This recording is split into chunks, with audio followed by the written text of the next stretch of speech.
नमस्कार। उद्योग व्यापार प्रतिनिधिमंडल उत्तर प्रदेश पंजीकृत के ऑफिशियल यूट्यूब चैनल में आपका स्वागत है।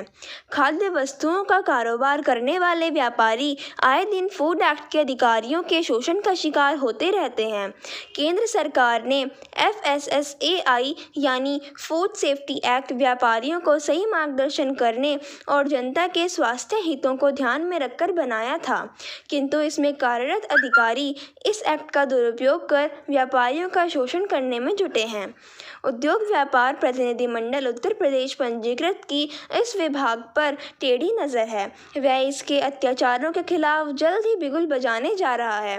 उद्योग व्यापार प्रतिनिधिमंडल उत्तर प्रदेश पंजीकृत के प्रदेश अध्यक्ष श्री लोकेश अग्रवाल आज इसी विषय पर अपनी बात रखेंगे, किंतु उससे पहले एक निवेदन। यदि आपने हमारा चैनल सब्सक्राइब नहीं किया है तो कृपया सब्सक्राइब करें ताकि व्यापार मंडल पर आने वाली हर वीडियो आप तक सबसे पहले पहुंचती रहे। उद्योग व्यापार प्रतिनिधिमंडल उत्तर प्रदेश पंजीकृत की ओर से मैं लोकेश कुमार अग्रवाल प्रदेश अध्यक्ष आपका सादर अभिवंदन करता हूं, हाथ जोड़कर प्रणाम करता हूं।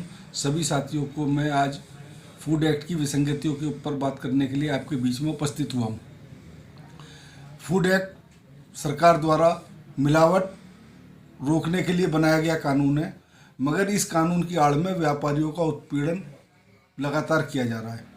फूड एक्ट जब लागू किया गया था तो फूड एक्ट लागू करते समय सरकार ने इस बात को ध्यान में रखा था कि किसी भी तरीके से उपभोक्ता को मिलावट का सामान ना मिले, परंतु मिलावट के सामान को रोकथाम के स्थान पर हमारे फूड एक्ट से संबंधित जितने अधिकारी हैं वो व्यापारी का उत्पीड़न और शोषण का काम कर रहे हैं और मिलावट को संरक्षण देने का काम कर रहे हैं।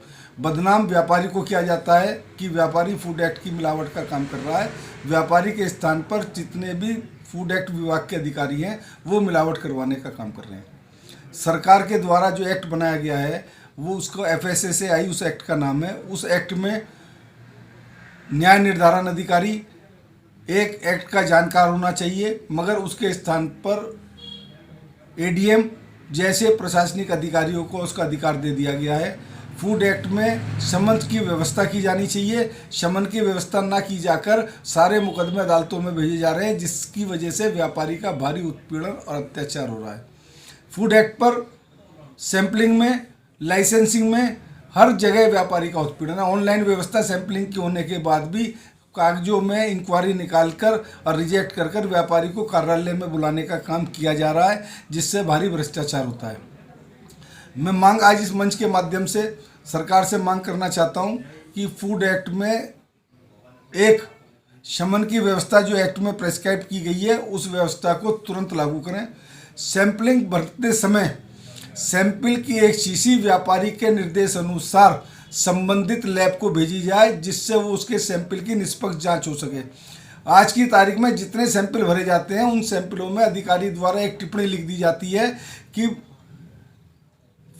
खाद्य कारोबारकर्ता को लैब के बारे में जानकारी दी गई और उसने भेजने से इनकार कर दिया, जबकि किसी खाद्य कारोबारकर्ता को लैब के बारे में जानकारी नहीं दी जाती, उसे पता ही नहीं है तो कहाँ इनकार करेगा। जितने भी सैंपल भरे जाते हैं उनकी एक NABL लैब में उस सैंपल को जांच करने की सुविधा एक्ट में सरकार के द्वारा दी गई है, जिसका पालन कहीं भी नहीं होता है। क्या ऐसा हो सकता है कि उत्तर प्रदेश में हजारों लाखों सैंपल भरे जाएं और एक भी व्यापारी लैब में जांच न कराना चाहे? क्या ऐसा हो सकता है कि जितने भी सैंपल भरे जाएं एक भी सैंपल में व्यापार अधिकारियों को एक गवाह न मिले? ये इस तरह की जाति और इस तरह के जो व्यापारियों के प्रति किए जा रहे अपराध हैं उन्हें रोकने के लिए व्यापार मंडल एक मुहिम जारी करेगा।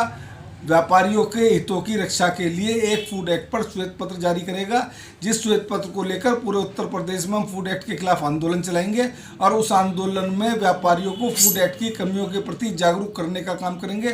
किस तरीके से सैंपलिंग करते समय सावधानी बरती जाए ये व्यापारियों को बताने का काम करेंगे, जिससे अधिकारियों का उत्पीड़न और भ्रष्टाचार पर रोकथाम लग सके।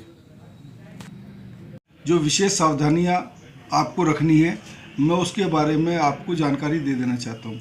नंबर 1, जब आपकी दुकान पर या आपके कारखाने में, आपके प्रतिष्ठान पर फूड एक्ट का अधिकारी सैंपल भरने आए तो किसी तरह का एजिटेशन व घबराहट की अपने दिमाग में ना आने दें। नंबर 2, व्यापार मंडल के पदाधिकारियों को अपनी दुकान पर बुलावें, उनकी देखरेख में सैंपलिंग का काम करवाएं।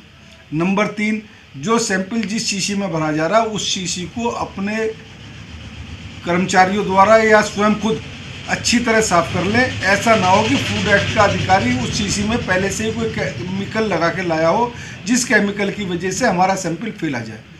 नंबर 3, फूड एक्ट का सैंपल भरे जाते समय जितनी वस्तु का सैंपल अधिकारी भर रहे हैं उतनी वस्तु तोलकर उन्हें दें, उसका बिल काटें और उसकी कीमत उस अधिकारी से वसूल करें।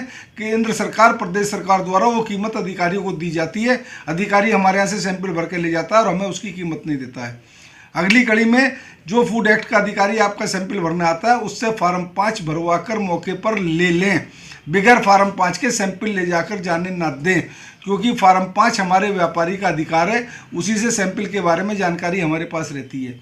अगली, जब फूड एक्ट का हमारा सैंपल भरा जाता है, जब सैंपल हमारा भरा जा रहा है तो शीशी को अपने सामने अच्छी तरह सील करवा दें। जो सील अधिकारी उस पर लगा रहा है उस सील पर फेविकोल का इस्तेमाल कर लें, पेपर सील पर, जिससे वो अधिकारी खोलकर उसमें कोई अन्य मिलावट ना कर सके। अधिकांश सैंपलों में पाया गया है कि हमारी सैंपल बगैर सील करे ले जाते हैं, अधिकारी दफ्तर में बैठकर सौदा करते हैं, पैसे ना मिलने पर उसमें अन्यत्र केमिकल मिलाकर उस व्यापारी का सैंपल फेल करवा दिया जाता है। खाद्य सुरक्षा मानक अधिनियम FSSAI का सैंपलिंग भरे जाते समय व्यापार मंडल की लंबी लड़ाइयों के बाद उसे 3 या 4 भागों में बांट दिया गया है। अधिकांश सैंपल मानकों के आधार पर फेल होते हैं, उनमें सिर्फ जुर्माने का प्रावधान किया गया है। इस वजह से व्यापारी को अधिक घबराने की जरूरत नहीं है। जहां सैंपल में घातक रसायनों की मिलावट पाई जाएगी जो स्वास्थ्य के लिए हानिकारक है, उन्हीं विभागों में, उन्हीं सैंपलों में सजा का प्रावधान है। इसलिए फूड इंस्पेक्टर से बहुत ज़्यादा ना घबराकर, गंभीरता से पूरी फॉर्मेलिटी पूरी करवाकर, जिम्मेदारी से शीशी साफ करवाकर, सामान के पैसे लेकर, सील करवाकर, फार्म 5 लेकर अपना सैंपल भरवाएं। जब आप अपनी सावधानी रखेंगे तो वो अधिकारी आपके सैंपल में जानबूझकर कोई खराबी नहीं कर पाएगा और आपका नुकसान होने से बच जाएगा। सभी व्यापारी साथियों से हाथ जोड़कर प्रार्थना करना चाहता हूं कि मेरे सभी व्यापारी जो आपके क्षेत्र में व्यापार करने में जो भी समस्या आ रही हैं उसे कमेंट बॉक्स में लिखें, अपना मोबाइल नंबर दें, अपना एड्रेस लिखने का प्रयास करें, जिससे हम आपकी उस क्षेत्र में मदद करने का प्रयास कर सकें। हमें विश्वास है कि हम आपकी हर कठिनाई की दूर करने का प्रयास कर सकते हैं। और मैं इसी के साथ एक प्रार्थना अगले वीडियो में आपसे मिलने की फिर करता हूं। अगला वीडियो शीघ्र आपके बीच में आएगा, जिसके लिए आप लोग इस वीडियो को सब्सक्राइब करें और इसमें जो है घंटी का बटन दबाएं। धन्यवाद।